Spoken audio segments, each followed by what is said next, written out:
وأحسن منك لم تر قط عيني وأجمل منك لم تلد النساء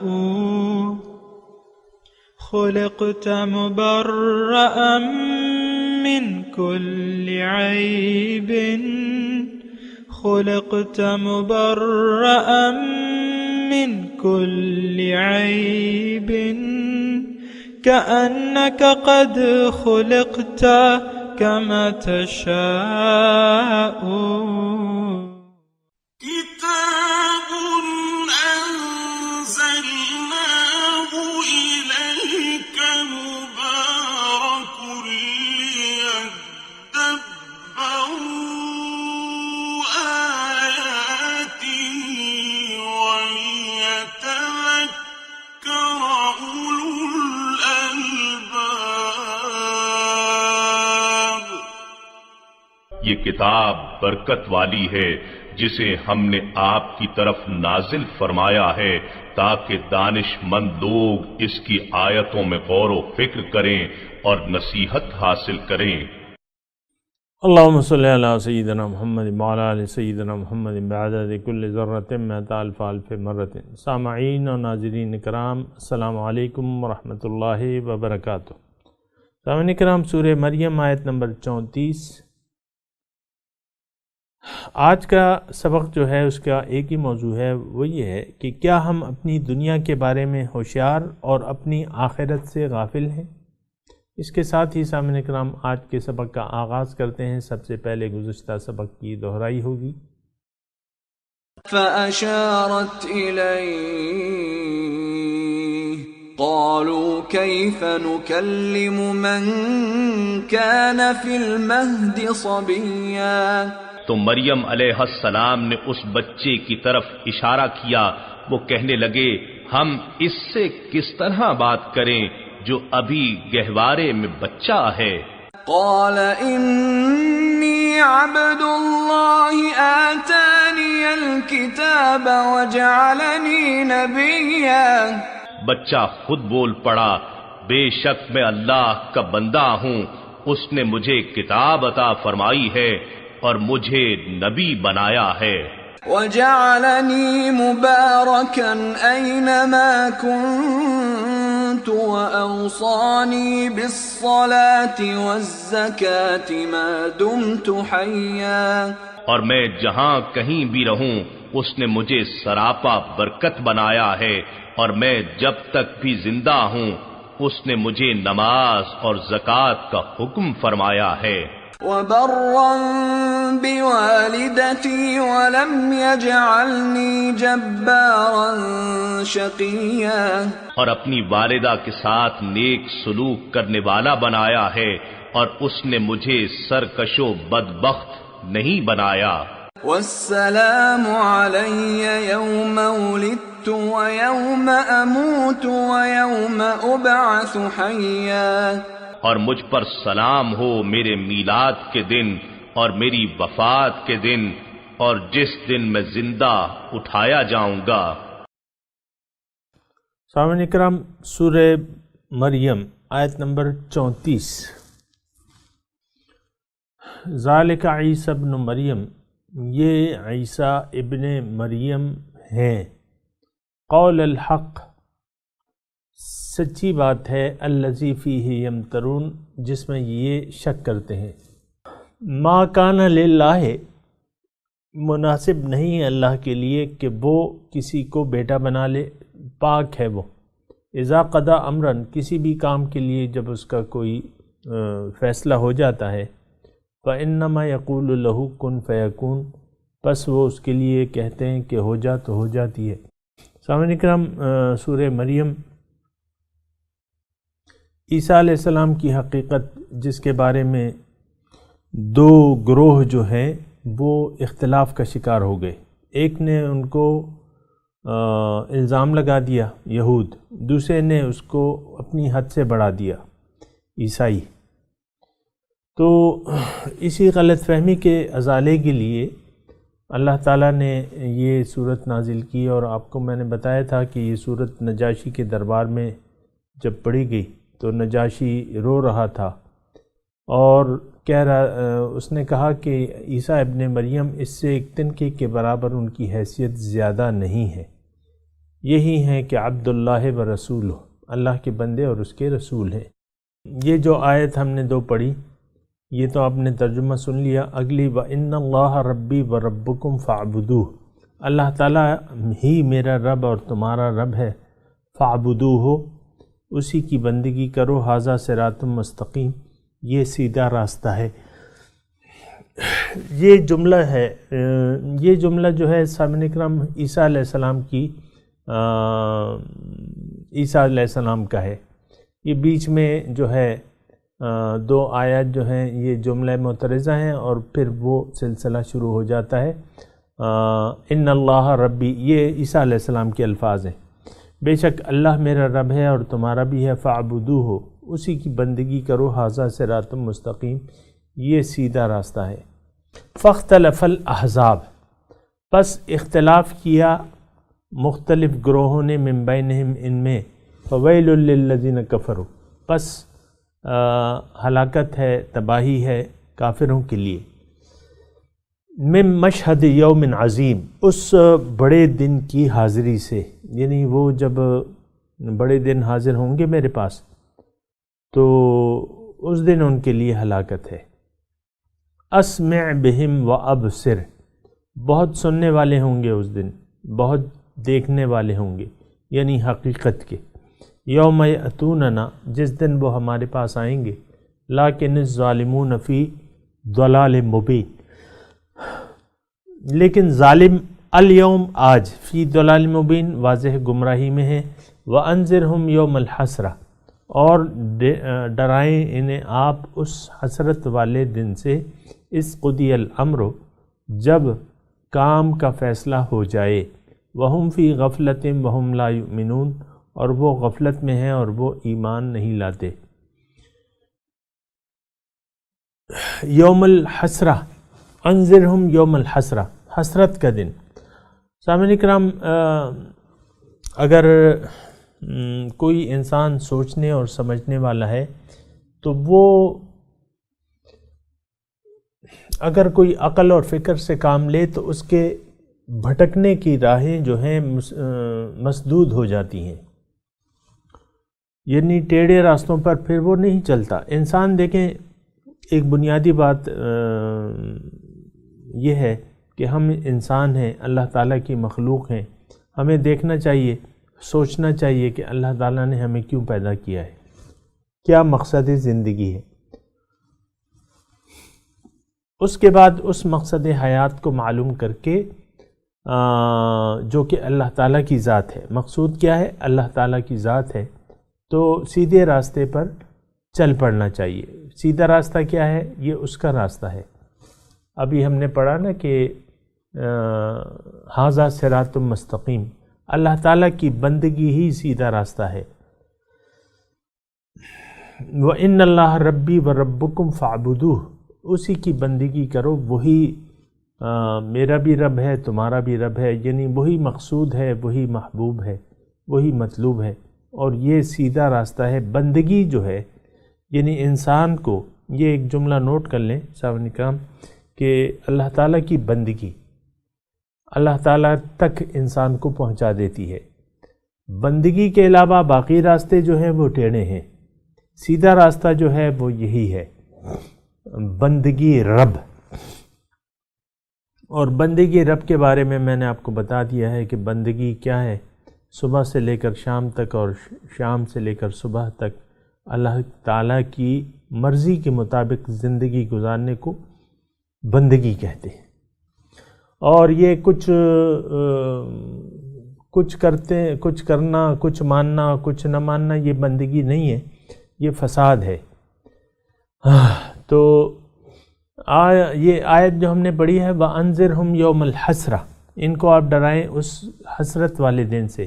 یقیناً وہ دن حسرت والا ہوگا جب کہ حقیقت جو ہے ہم پر بالکل آنکھوں کے سامنے آ جائے گی۔ یعنی آنکھیں ہماری کھل جائیں گی. اسمع بہم و ابصر، یہ ابھی ہم نے پڑھا نا آیت نمبر 38 میں، اس سے قبل والی آیت میں، کہ وہ بہت سننے والے ہوں گے، بہت دیکھنے والے ہوں گے. لیکن یہ ہے کہ افسوس، اس دن پہ افسوس یہ ہوگا کہ ہم پہلے کیوں نہ یعنی ہم نے آنکھیں کھولی اور یہاں کیوں نہ دیکھا، یعنی آنکھوں سے ہم نے کام کیوں نہ لیا اور کانوں سے کام کیوں نہ لیا.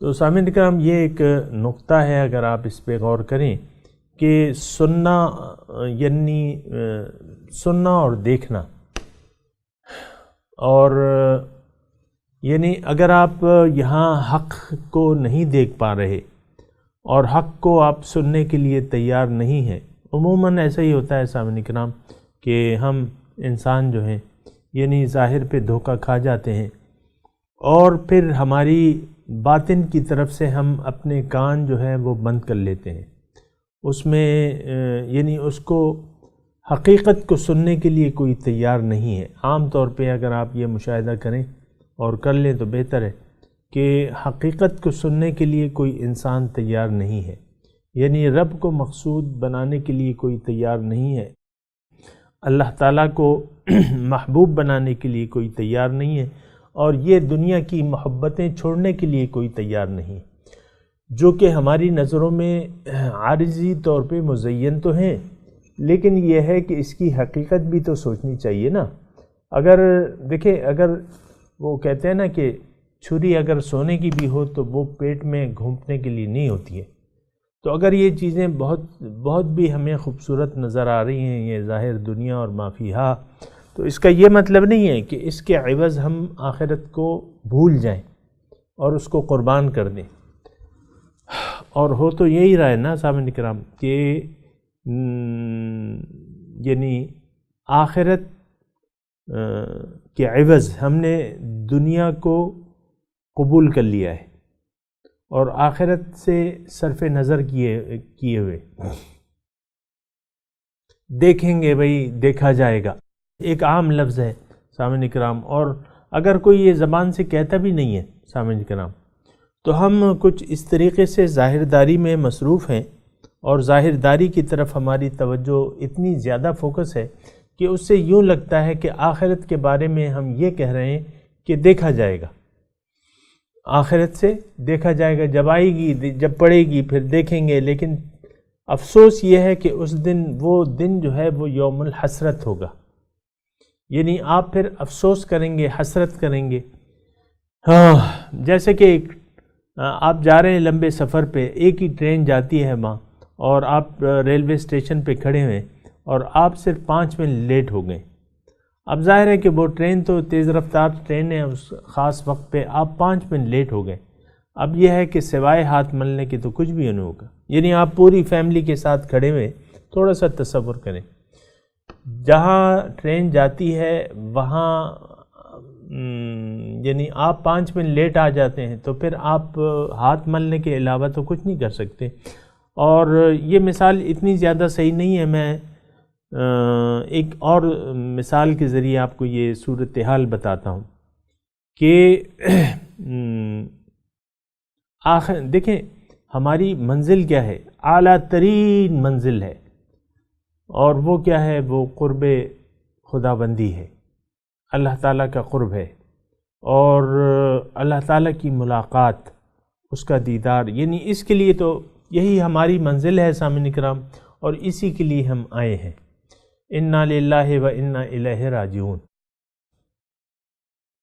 اس حقیقت کو جتنی جلدی ہم مان لیں، تسلیم کر لیں کہ ہاں میری زندگی، میری موت اللہ کے لیے ہے، میں اس لیے آیا ہوں کہ اللہ تعالیٰ تک رسائی حاصل کر لوں. اور ایک جملہ اور میں آپ کو کہتا رہتا ہوں کہ یہ دنیا کیا ہے، یہ دنیا آخرت کی تیاری کی جگہ ہے، اللہ تعالیٰ سے ملاقات کی تیاری کی جگہ ہے.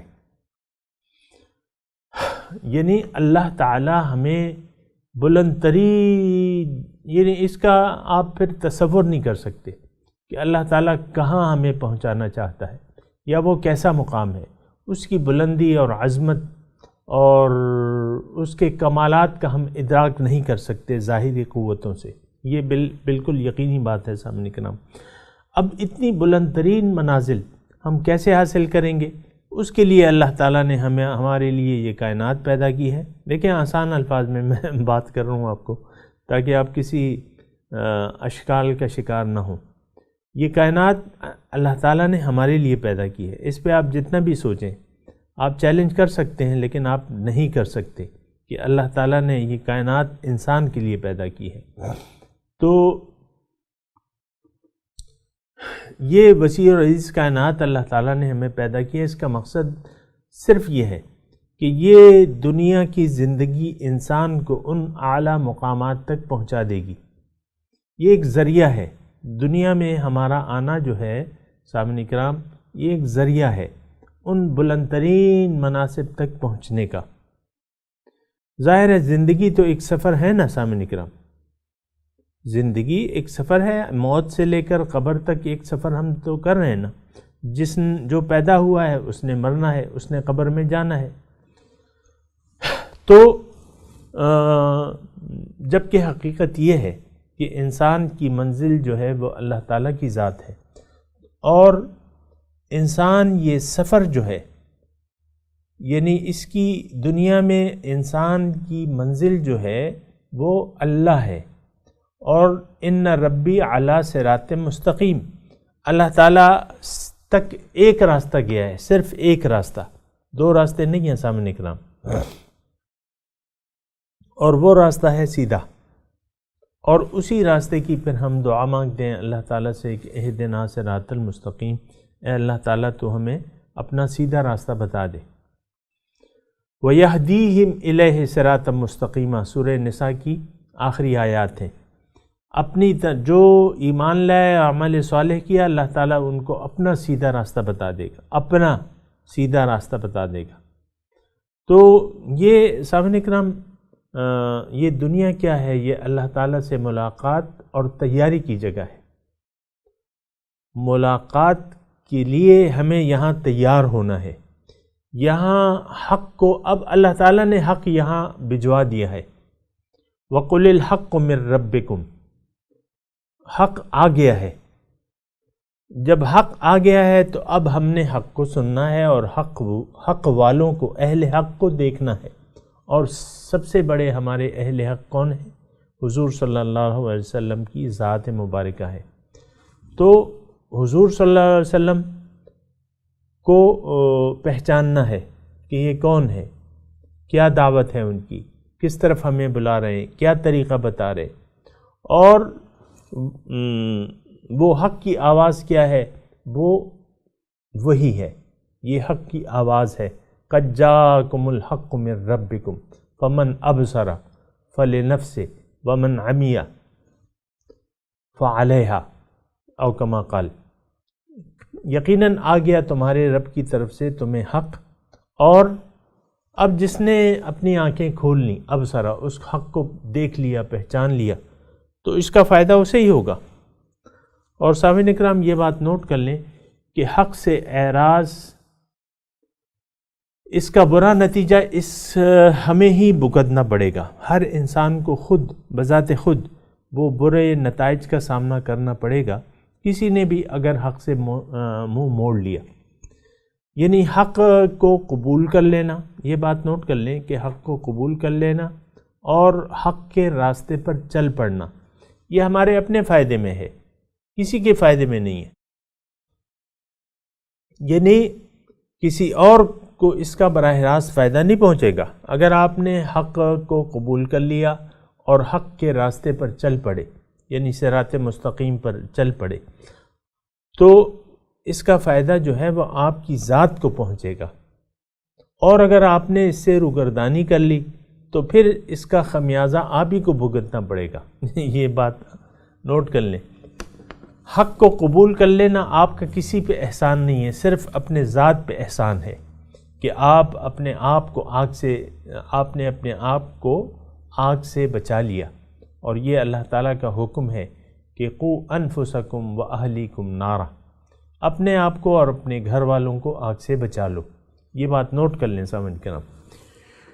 بسا اوقات یہ نیکی ہوتی ہے نا، ہم احسان جتاتے ہیں، جیسے کہ قرآن میں ہے وہ اعراب اور دیہاتی آئے تو اللہ تعالیٰ وہ جتانے لگے اپنا اسلام، یمنون علیک ان اسلموا، یہ آپ پہ احسان جتاتے ہیں کہ یہ ایمان لے آئے۔ بل اللہ یمن علیکم ان ہداکم للایمان، اللہ تعالیٰ جو ہے وہ آپ کو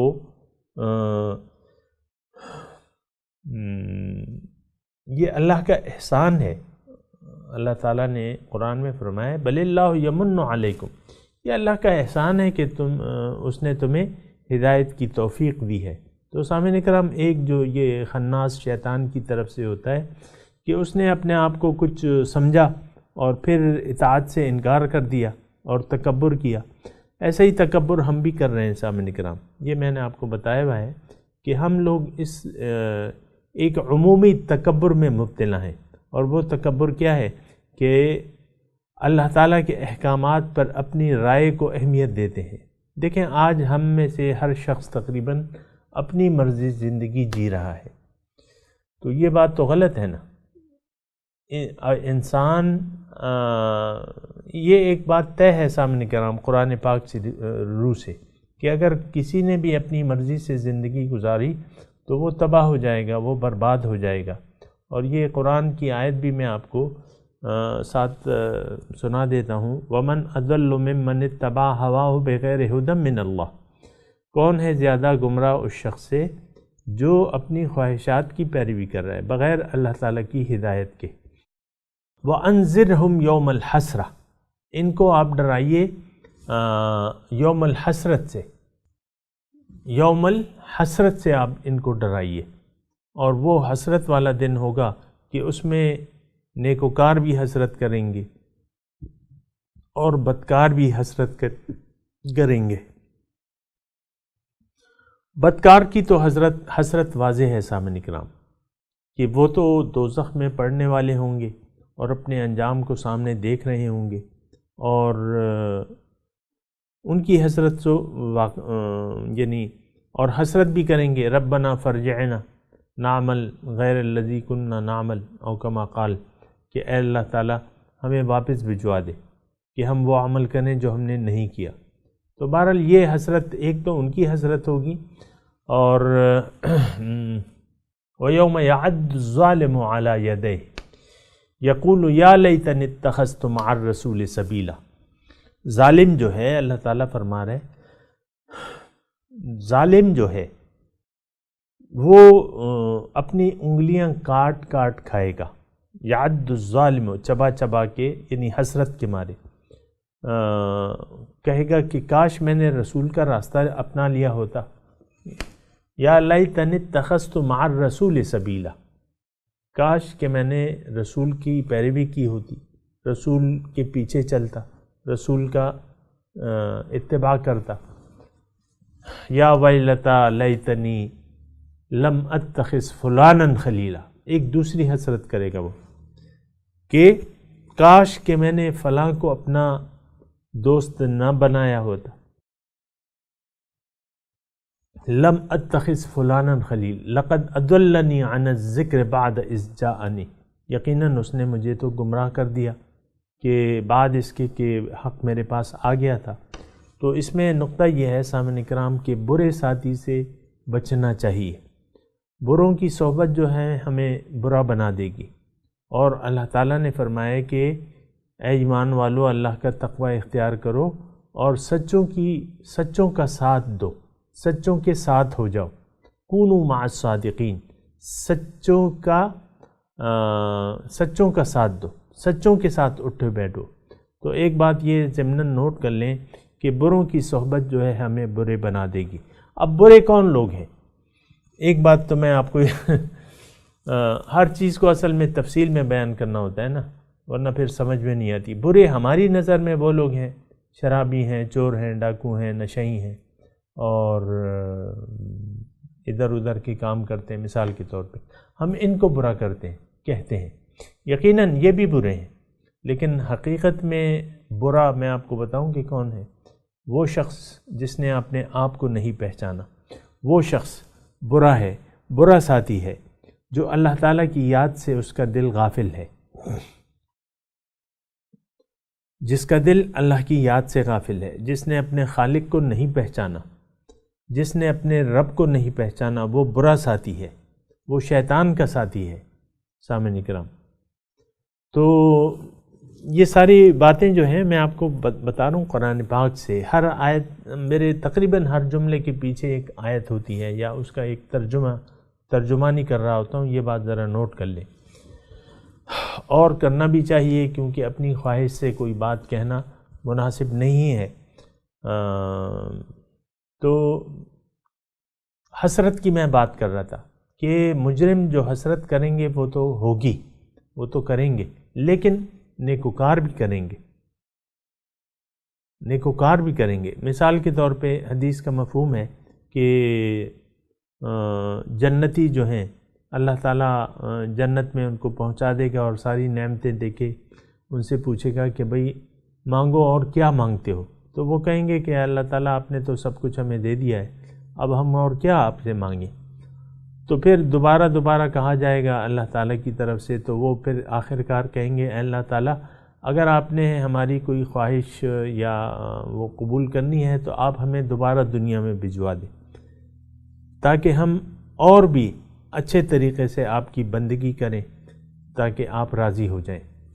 تو اس طریقے سے حدیث کا مفہوم ہے سامنے کا، یعنی وہاں نیکوکار بھی جو ہے، اب شہید جو ہے، شہید کو جتنا بڑا رتبہ ملے گا وہ یہ تمنا کرے گا، یہ حسرت کرے گا کہ کاش میں دنیا میں واپس چلا جاؤں اور وہاں دوبارہ یعنی اللہ تعالیٰ کی راہ میں اپنی جان کا نذرانہ پیش کروں، تو وہ یوم الحسرت ہے۔ اس قضی الامر، جب کام کا فیصلہ ہو جائے گا، اور وہم فی غفلت وہم لا یؤمنون، اب حال یہ ہے کہ یہ غفلت میں ہے اور یہ ایمان یقین نہیں رکھتے، یعنی کس کے بارے میں ایمان نہیں لاتے؟ یوم آخرت کے بارے میں، یوم آخرت کے بارے میں غفلت کا شکار ہیں اور وہ یقین بھی نہیں کرتے۔ اور یہ دونوں صفات سامعین کرام افسوس سے کہنا پڑتا ہے کہ یہ دونوں صفات ہم میں موجود ہیں، یعنی ہم غافل بھی ہیں اور ہمارا یقین بھی نہیں ہے، یعنی بے یقینی جو ہے ہمارے اعمال، یعنی ہم زبان حال سے کہہ رہے ہیں، یہ بات نوٹ کر لیں سامعین کرام، جو میں کہہ رہا ہوں اس پہ سوچ کریں، ہم اپنی زبان حال سے کہہ رہے ہیں، یعنی جو ہمارے اعمال کی شہادت ہے وہ کیا ہے؟ ہم اپنے زبان حال سے یہ کہہ رہے ہیں کہ کوئی آخرت نہیں ہے، دوبارہ کوئی زندگی نہیں ہے، اصل کامیابی دنیا کی کامیابی ہے، لہٰذا دنیا کو سمیٹو، دنیا سے حظ اٹھاؤ، مزے اٹھاؤ اور ناچو اور گاؤ۔ تو یہ کیا مطلب؟ اس کا مطلب یہ ہے کہ آپ کا یقین نہیں ہے، آپ کا یقین نہیں ہے۔ میں موسیقی کی طرف آپ کی توجہ دلاتا ہوں۔ موسیقی یعنی موسیقی، دیکھیں ہر فضول کام جو ہے وہ دین میں منع ہے سامنے کرام، یہ ایک بات نوٹ کر لیں۔ اور موسیقی کا کیا فائدہ ہے؟ کوئی فائدہ نہیں ہے۔ موسیقی یہ آلات، یہ جو آلات موسیقی ہیں یہ بھی منع ہے۔ موسیقی دیکھیں ہر کام، ہر وہ کام جس کا کوئی مقصد نہ ہو تو وہ نہیں کرنا چاہیے، یعنی وقت کو ضائع نہیں کرنا چاہیے آپ کو فضول کاموں میں۔ اور آپ دیکھیں ہم کتنے فضول کام کر رہے ہیں، اس میں سے ایک موسیقی بھی ہے۔ موسیقی کے بارے میں اکثریت کی یہ رائے ہے، اور بعض تو آپ کے ظاہری جو علماء ہیں وہ بھی موسیقی کے قائل ہیں۔ استغفر اللہ، معاذ اللہ، موسیقی کے قائل ہیں۔ اور تو یہ بات جو ہے نا، میں صرف ایک اشارتاً یہ ایک بات کہہ رہا ہوں، یعنی موسیقی آپ دیکھیں کہ پہلے ہر گھر میں ریڈیو ہوتا تھا، اب تو خیر ہر جیب میں ہے ہر جیب میں ہے، اور موسیقی جو ہے بس وہ لڑکے بالے ادھر ادھر یہ موسیقی سنتے رہتے ہیں، اور عام طور پہ ایک جملہ کہا جاتا ہے کہ یہ روح کی غذا ہے۔ انتہائی جہالت کی بات ہے، اصل میں تو ہم ساری چیزوں کے بارے، اصلیت کے بارے میں ہمیں معلومات نہیں ہے اور دھوکے کا شکار ہیں۔ اب یہ موسیقی آپ کہتے ہیں روح کی غذا ہے، کیسی روح؟ کون سی روح؟ یہ کوئی عجیب مطلب وہ ہے نہیں، موسیقی غذا ہے، آپ کے نفس کی غذا ہے، آپ کے نفس کو تسکین پہنچتی ہے۔ تو آپ اپنی روح کو تو سمجھے نہیں ہیں، روح کو تو آپ کو معلوم ہی نہیں ہے کیا چیز ہے، آپ تو کہتے ہیں میرے اندر، بس آپ کے اندر تو نفس ہے جو آپ کے سامنے یعنی مختلف خواہشات پیش کرتا رہتا ہے، اس میں سے آپ کی ایک خواہش جو ہے موسیقی بھی ہے۔ بھئی میں موسیقی تو میں دل دادا ہوں۔ بعض خواتین و حضرات وہ جو پوچھتے ہیں نا موسیقی کے بارے میں آپ کی رائے، موسیقی تو میری روح کی غذا ہے، میں تو گنگناتی رہتی ہوں یا گنگناتا رہتا ہوں، اور وہ پرانی غزلیں اور انڈیا کے گانے، اور یار کیا چیز تھے۔ تو بہرحال تو سامعین اکرام آج کا درس اختتام پذیر ہوا، اور وقت کی تنگی کی وجہ سے انشاءاللہ اگلے درس میں آپ سے ملاقات ہوگی۔ وآخر دعوانا ان الحمد للہ رب العالمین، والسلام علیکم ورحمۃ اللہ وبرکاتہ۔